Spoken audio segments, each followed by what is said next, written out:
അത് തോറ്റു കഴിഞ്ഞാലും തോറ്റ സ്ഥാനാർത്ഥി അല്ലെങ്കിൽ തോറ്റ മെമ്പർ അല്ലെങ്കിൽ മെമ്പറെ എന്നുള്ളൊരു വിളിയുണ്ടല്ലോ, അത് വല്ലാത്തൊരു സുഖമാണ്. വളരെ അടിപൊളിയായിട്ടുള്ള റോഡാണ്. അടിപൊളി മോനെ, മുളപ്പാല് വരെ പുറത്ത് കുലുങ്ങിയിട്ട്. ഹലോ, കബീറാണ്. 2021 ഡിസംബർ 31 ലാസ്റ്റ് സമയത്താണ് ഞാൻ ഈ വീഡിയോ ചെയ്യുന്നത്.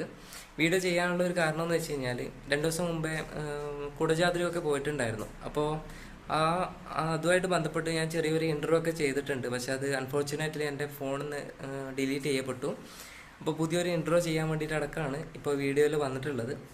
അപ്പോൾ ഈ ലാസ്റ്റ് ഘട്ടത്തിൽ പലരുടെയും സ്റ്റാറ്റസുകൾ അതേപോലെ തന്നെ മെസ്സേജുകളൊക്കെ കാണുന്ന സമയത്ത് 2020 എന്ന് പറഞ്ഞു കഴിഞ്ഞാൽ ഒരു ദുഷ്ട അല്ലെങ്കിൽ അതേപോലത്തെ ഒരു വർഷമായിരുന്നു എന്ന് പറയുന്നുണ്ട്. പലരും അങ്ങനെ നെഗറ്റീവായിട്ടാണ് 2021 കാണുന്നത്. കൊറോണ, അതേപോലെ തന്നെ എന്താ പറയണ്ടേ, ലോക്ക്ഡൗണ്, അതുമായിട്ട് ബന്ധപ്പെട്ട കുറേ കാര്യങ്ങൾ, ദാരിദ്ര്യം, ബ്ലാ ബ്ലാ ബ്ലാ ബ്ലാ തുടങ്ങിയിട്ട് ഫുള്ള് നെഗറ്റീവായിരുന്നു. അപ്പോൾ കഴിഞ്ഞ ഈ ഒരു കൊല്ലക്കാലം ഞാൻ ഏകദേശം യൂട്യൂബിൽ വീഡിയോ ഇടാത്ത കഴിഞ്ഞ 6 മാസത്തോളമായി. ഇട്ട 2 വീഡിയോസ് കൊറോണയുടെ വിഷയമായിട്ട് ബന്ധപ്പെട്ടിട്ടായിരുന്നു. അപ്പോൾ കോപ്പിറൈറ്റും മറ്റു കാര്യങ്ങളൊക്കെ ആ 2 വീഡിയോയും ഇല്ലാണ്ടായിട്ടുണ്ട്. പക്ഷെ ഞങ്ങളൊക്കെ സംബന്ധിച്ച് 2020 എന്ന് പറയുന്നത് 2019 ഏറ്റവും നല്ല വർഷം തന്നെയായിരുന്നു. അത്യാവശ്യം ഫ്രണ്ട് സർക്കിൾസ് കൂട്ടാൻ വേണ്ടിയിട്ട്, കുറേ കൂട്ടുകാരെ കൂട്ടാൻ വേണ്ടിയിട്ട്, കുറേ നാട്ടുകാരെ, കുറേ റിലേഷനൊക്കെ ഉണ്ടാക്കാൻ വേണ്ടിയിട്ട് 2020 സഹായിച്ചിട്ടുണ്ട്. സ്വന്തമായിട്ട് ഒരു അപ്ലിക്കേഷൻ ഉണ്ടാക്കാൻ വേണ്ടിയിട്ട് 2020 സഹായിച്ചിട്ടുണ്ട്. അത്യാവശ്യം നമ്മുടെ ചികിത്സയായിട്ട് ബന്ധപ്പെട്ട് കുറച്ചും കൂടി മുന്നോട്ടേക്ക് വരാൻ വേണ്ടിയിട്ട് ഈ 2020 സഹായിച്ചിട്ടുണ്ട്. പിന്നെ എന്തായാലും 2019 ഏറ്റവും നല്ല വർഷമായിട്ട് 2020 ഞാൻ കാണുന്നുണ്ട്. എല്ലാവർക്കും അങ്ങനെ ആവണമെന്നില്ല. പിന്നെ അതുകൂടാതെ ഇപ്രാവശ്യം നമ്മുടെ കണ്ണൂർ ജില്ലയിൽ കുറ്റ്യാടൂർ പഞ്ചായത്തിൽ 14-ാം വാർഡിൽ സ്ഥാനാർത്ഥിയായിട്ട് മത്സരിക്കാൻ വേണ്ടിയിട്ട് എനിക്ക് ചാൻസ് കിട്ടിയിട്ടുണ്ടായിരുന്നു. ആദ്യം തന്നെ എന്നെ അതിന് വേണ്ടിയിട്ട് തയ്യാറെടുപ്പിച്ച, അതേപോലെ തന്നെ എനിക്ക് ആ ഒരു അവസരം നൽകിയ ആ പാർട്ടിക്കാരെ ഐക്യ ജനാധിപത്യ മുന്നണി സ്ഥാനാർത്ഥിയായിട്ട്, അതേപോലെ തന്നെ ഏണി ചിഹ്നത്തിലായിരുന്നു ഇപ്രാവശ്യം മത്സരിച്ചിരുന്നത്. അപ്പം അതിനു വേണ്ടിയിട്ട് എന്നെ നിശ്ചയിച്ച എൻ്റെ പാർട്ടിക്കാർക്ക് ആദ്യം തന്നെ നന്ദി അറിയിക്കുകയാണ്. കാരണം എന്നെപ്പോലത്തെ ഒരാൾക്ക് ഈ ഒരു അവസരം വരിക എന്ന് പറയുന്നത് അത് വലിയ കാര്യം തന്നെയാണ്. അത് ഞാൻ ആ ഒരു ലെവലിൽ തന്നെ എടുക്കുന്നുണ്ട്. 106 വോട്ടിന് 521 വോട്ട് നേടിയിട്ട് പരാജയപ്പെട്ടിട്ടുണ്ട്. എന്നാലും സാരമില്ല, ഒരു ഇലക്ഷനൊക്കെ ആകുമ്പോൾ വിജയവും തോൽവിയൊക്കെ സ്വാഭാവികമാണ്. പരാജയപ്പെട്ടാലും അത്യാവശ്യം കോണ്ടാക്റ്റുകൾ നമ്മുടെ നാട്ടിലുള്ള ആൾക്കാരുമായിട്ട് സഹവസിക്കാൻ വേണ്ടിയിട്ട്, അതേപോലെ തന്നെ അവരുമായിട്ട് ബന്ധം പുലർത്താൻ വേണ്ടിയിട്ട്, സ്വന്തം പാർട്ടിക്കാരായിക്കോട്ടെ മറ്റുള്ളവരായിക്കോട്ടെ അവരുമായിട്ട് കോണ്ടാക്ട് ചെയ്യാൻ വേണ്ടിയിട്ട്, ഒരു നല്ല ഒരു റിലേഷൻ ഉണ്ടാക്കാൻ വേണ്ടിയിട്ട് 2020 സഹായിച്ചിട്ടുണ്ട്. ഒരു ഭാഗ്യം തന്നെയായിട്ട് ഞാൻ കാണുന്നുണ്ട്. പരാജയപ്പെട്ടാലും സാരമില്ല, അത്യാവശ്യം നല്ല വോട്ട് തന്നെ എനിക്ക് ജനങ്ങൾ തന്നിട്ടുണ്ട്. എന്തായാലും ഇനിയും സമയമുണ്ട്, നോക്കാം, കുഴപ്പമൊന്നുമില്ല. പക്ഷെ തോറ്റു കഴിഞ്ഞാലും തോറ്റ സ്ഥാനാർത്ഥി അല്ലെങ്കിൽ തോറ്റ മെമ്പർ അല്ലെങ്കിൽ മെമ്പറെ എന്നുള്ളൊരു വിളിയുണ്ടല്ലോ, അത് വല്ലാത്തൊരു സുഖമാണ്. ചെറിയൊരു കുത്തലുണ്ടെങ്കിലും കുഴപ്പമില്ല. ആഴ്ച കഴിഞ്ഞിട്ടാണ് നമ്മുടെ കുടജാദ്രിയിലേക്ക് പോകുന്നത്. അത്യാവശ്യം എക്സ്പെക്റ്റേഷൻ ഒന്നും ഉണ്ടായിരുന്നില്ല. ആകെ കുടജാദ്രി എന്ന് പറയുമ്പോൾ ഉണ്ടായിരുന്നത് മുമ്പത്തെ ഒരു സോങ്ങായിരുന്നു. കുടജാദ്രിയിൽ കുട ചൂടുമ്പോൾ എന്ന് പറഞ്ഞൊരു സോങ് ഉണ്ടല്ലോ, ആ ഒരു സോങ്ങും പിന്നെ അതിലെ കുറച്ച് വിഷ്വലൈസേഷൻ മാത്രമായിരുന്നു മനസ്സിലുണ്ടായിരുന്നത്. അപ്പം ഞങ്ങൾ പോയത് ബൈക്കിലാണ്, ആക്റ്റീവായിരുന്നു എടുത്തിരുന്നത്. പിന്നെ കണ്ണൂർ, കാസർഗോഡ്, പയ്യന്നൂർ, കാസർഗോഡ്, മംഗലാപുരം, ഉടുപ്പി, കൊല്ലൂർ, മൂകാംബിക, അതേപോലെ തന്നെ നമ്മുടെ സൗപർണിക, പിന്നെ കുടജാദ്രി. ഏകദേശം 360 കിലോമീറ്റർ ആയിരുന്നു യാത്ര ഉണ്ടായിരുന്നത്. ഇവിടുന്ന് ഒരു 11 മണിക്ക് ഇറങ്ങിയിട്ട് അവിടെ ഒരു 7 മണിക്ക് 8 മണിക്ക് എത്തുന്ന രൂപത്തിലായിരുന്നു ഞങ്ങളുടെ യാത്ര. അത്യാവശ്യം സ്ഥലങ്ങളൊക്കെ കാണാൻ വേണ്ടിയിട്ട് പറ്റി. പിന്നെ നമ്മുടെ മൂകാംബിക ക്ഷേത്രം എന്നൊക്കെ പറയുമ്പോൾ സിനിമയിലൊക്കെ കാണുന്ന ഒരു ടൈപ്പ് ഉണ്ടല്ലോ, അതായത് അത്യാവശ്യം ആൾക്കാരൊക്കെ ഉള്ള ഒരു സറൗണ്ടിങ്സ് ഒക്കെ എന്ന് പറയുന്നത്, അത് ഇപ്രാവശ്യം എനിക്ക് കാണാൻ വേണ്ടിയിട്ട് സാധിച്ചിട്ടില്ല. അതിൻ്റെ അടുത്തായിരുന്നു ലോഡ്ജും കാര്യങ്ങളൊക്കെ ഉണ്ടായിരുന്നത്. പിറ്റേ ദിവസമായിരുന്നു കുടജാദ്രിയിലേക്ക് പോയത്. അതേപോലെ തന്നെ സൗപർണികയിൽ പോയിട്ട് കുളിക്കാനും അങ്ങനെയൊക്കെ അത്യാവശ്യം സ്പേസൊക്കെ സ്ഥലങ്ങളൊക്കെ കാണാൻ വേണ്ടിയിട്ടൊക്കെ സാധിച്ചിട്ടുണ്ട്.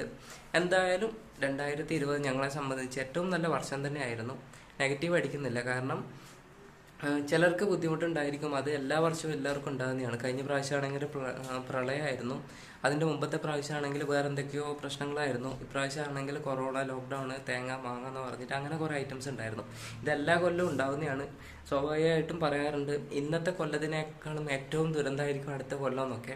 പിന്നെ അങ്ങനെ ആവാതിരിക്കട്ടെ എന്ന് നമുക്ക് പ്രാർത്ഥിക്കാം. മൂകാംബികയിൽ നിന്ന് കുടജാദ്രിയിലേക്ക് പോവാണ്. ഇവിടെ മൂകാംബികയിൽ നിന്ന് ഒരു 15 കിലോമീറ്റർ കയറി കഴിഞ്ഞാൽ ഒരു റൈറ്റ് സൈഡിൽ ഒരു സ്പോട്ടുണ്ട്.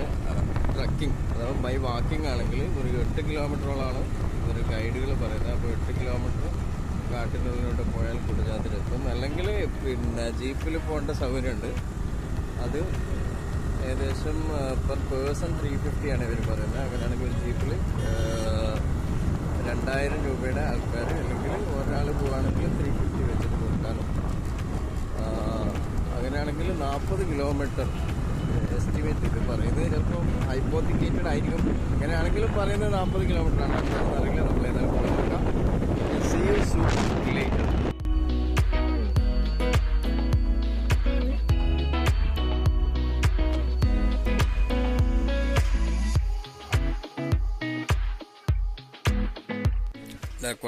കുടജാദ്രിയിൽ നിന്ന് ഇവിടെ നിന്നാണ് ജീപ്പ് സ്റ്റാർട്ടിങ്. അപ്പോൾ ഇവർ ജീപ്പിന് പറയുന്നത് ഒരു ജീപ്പിന് 2200 അപ്പോൾ അങ്ങനെ വെക്കുമ്പോൾ 8 ആൾ വരെ പോകുന്നതാണ് പറഞ്ഞത്. അപ്പോൾ നമ്മൾ ഇപ്പോൾ 2 ജീപ്പിലായിട്ട് പോവുകയാണ്. അപ്പോൾ നമ്മൾ 2 ആളേ ഉള്ളൂ. അപ്പോൾ ഷെയറിംഗ് ആണ്. അപ്പോൾ നമ്മൾ 1000 രൂപ കൊടുക്കാമെന്ന് പറഞ്ഞു. അവിടെ ടോൾ ഫീ 1000 രൂപ 100 രൂപ ഉണ്ടെന്ന് പറഞ്ഞു. ഇത് ഗൈഡ് വെച്ച് പോവുകയാണെങ്കിൽ നമുക്ക് ഒരു ഗൈഡിന് 1000 രൂപ പേ ചെയ്യണം. അപ്പോൾ 1000 രൂപ പേ ചെയ്തിട്ട് ഗൈഡിനെയും കൂട്ടിയിട്ട് പോകുന്നതിനെക്കാട്ടി നല്ലത് ജീപ്പിൽ 1000 രൂപ എടുത്ത് പോകുന്നതാണ് നമ്മൾ വിചാരിക്കുന്നത്. അടുത്ത പ്രാവശ്യം നമുക്ക് ട്രക്കിങ്ങിന് പോകാമെന്ന് വിചാരിക്കുന്നു.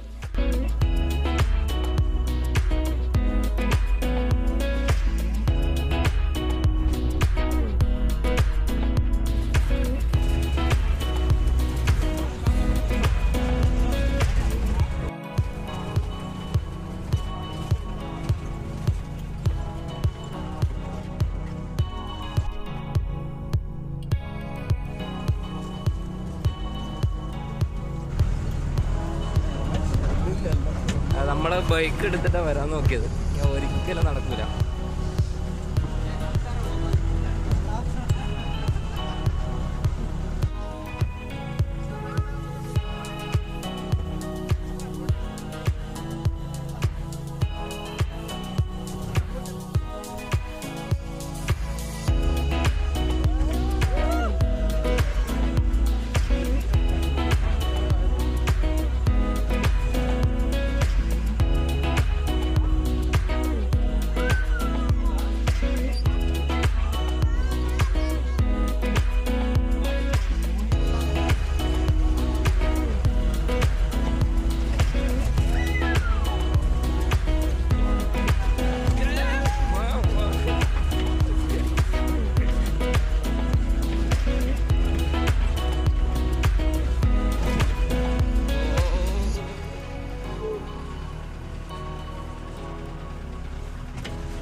വളരെ അടിപൊളിയായിട്ടുള്ള റോഡാണ്.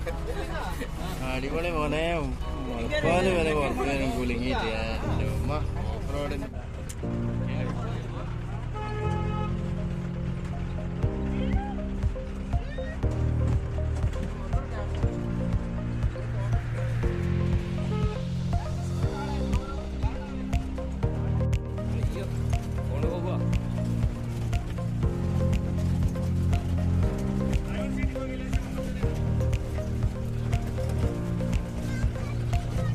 നമ്മളെ സീറ്റ് അടച്ചിട്ട്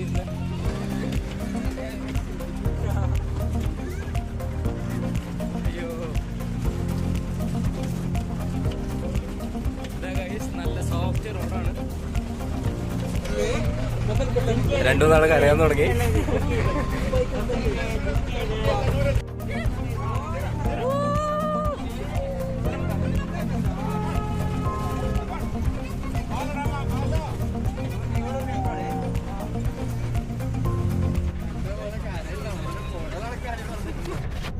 നീ കൈയാൾക്ക് ആ വാ തുടങ്ങ്.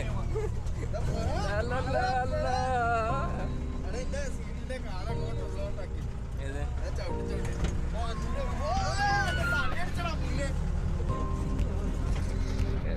വീഡിയോ അനങ്ങാണ്ട്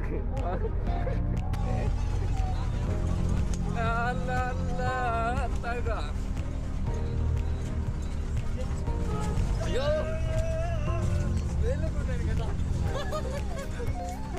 വെള്ളം ചായവാസിനെ എല്ലാരും പിടിച്ചിട്ടുണ്ടായിരുന്നു ആണ്ടാ താഴത്ത് വരെ അറിയും വണ്ടി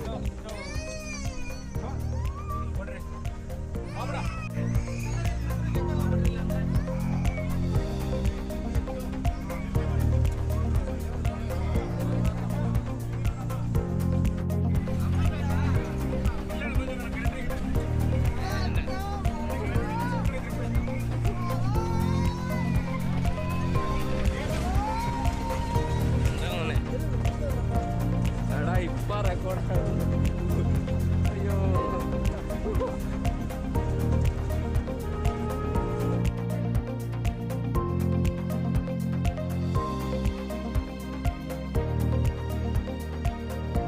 എൻ്റെ മോനെ അങ്ങനെ 5-8 kilometre off road 6 kilometre off road കയറിയിട്ട് നമ്മൾ ഏകദേശം കുടജാദ്രീൻ്റെ ഒരു ശേഷം ആദ്യമായിട്ട് മാസ്ക് വെക്കുന്ന ഒരു സ്ഥലം എടുത്താണ് ഒരാൾട്ടുണ്ട്. അപ്പോൾ ഫുള്ള് ബാഗ് പിന്നെ ടർക്കി എല്ലാം മണ്ണ് കൊണ്ട് നിറഞ്ഞിട്ടുണ്ട്. അത്രയും പൊടിയാണ്. സെറ്റപ്പ് സ്ഥലമാണ്. ഹൈ എലവേറ്റഡ് ഏരിയയാണ്. പക്ഷെ വലിയ തണുപ്പൊന്നുമില്ല. എന്തുകൊണ്ടാണെന്നറിയില്ല. ആൾട്ടിറ്റ്യൂഡ് ഇത്രയും ഹൈറ്റിൽ വന്നിട്ട് അത്ര വലിയ തണുപ്പ് തോന്നുന്നില്ല. പിന്നെ നമുക്ക് വന്ന വണ്ടി അവിടെ തന്നെ സ്റ്റേ ചെയ്യുന്നുണ്ട്. ഏകദേശം 3 മണിക്കാണ് റിട്ടേൺ. 2:15 റിട്ടേൺ പറഞ്ഞിട്ടുണ്ട്. അപ്പോൾ 2:15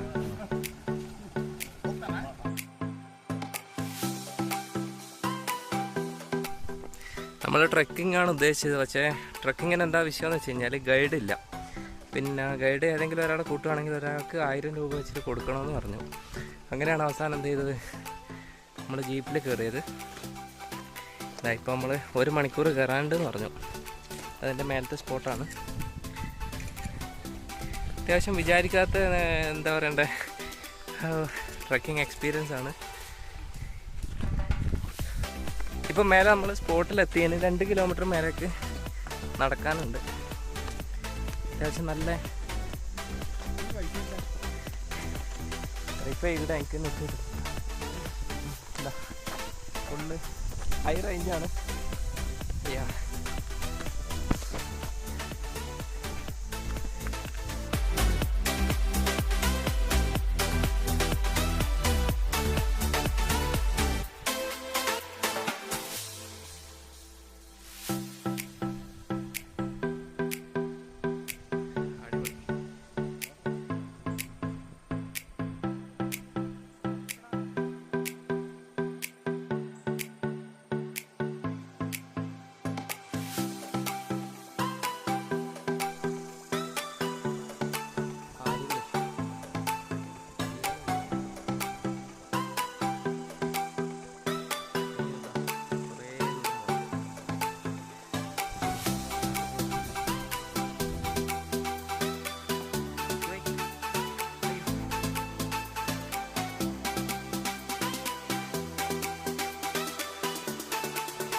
ജീവനുള്ള ഫോട്ടോ ആണ് വെച്ചിട്ട് കാണിച്ചത്. ഇന്നലെ ജീവൻ കാണിച്ചു തന്നിട്ടില്ലേ?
നമ്മളെ ഡിപ്പെൻഡ് ചെയ്തിട്ടായിരിക്കും ഓരോ വർഷവും മാസവും ദിവസവും ഒക്കെ നല്ലതാണോ മോശമാണോ എന്ന് പറയുന്നത്. നമ്മളെപ്പോഴും പോസിറ്റീവായിട്ട് ഇരിക്കുക, ഡള്ളാവാതിരിക്കുക. Stay healthy, stay alive. Happy new year. ഏവർക്കും നല്ല ആരോഗ്യത്തോടു കൂടിയുള്ള ഒരു പുതുവത്സര ആശംസകൾ നേരുന്നു. സാധാരണ പറയാറുള്ളതാണ്, പുതിയതായിട്ടാണ് ആരെയും കാണുന്നതെങ്കിൽ സബ്സ്ക്രൈബ് ചെയ്യുക, സപ്പോർട്ട് ചെയ്യുക. എന്തായാലും ഏത് ലെവലിലുള്ള കമൻ്റ് ആയാലും സ്വീകരിക്കും. അപ്പോൾ ഓക്കെ, ബൈ.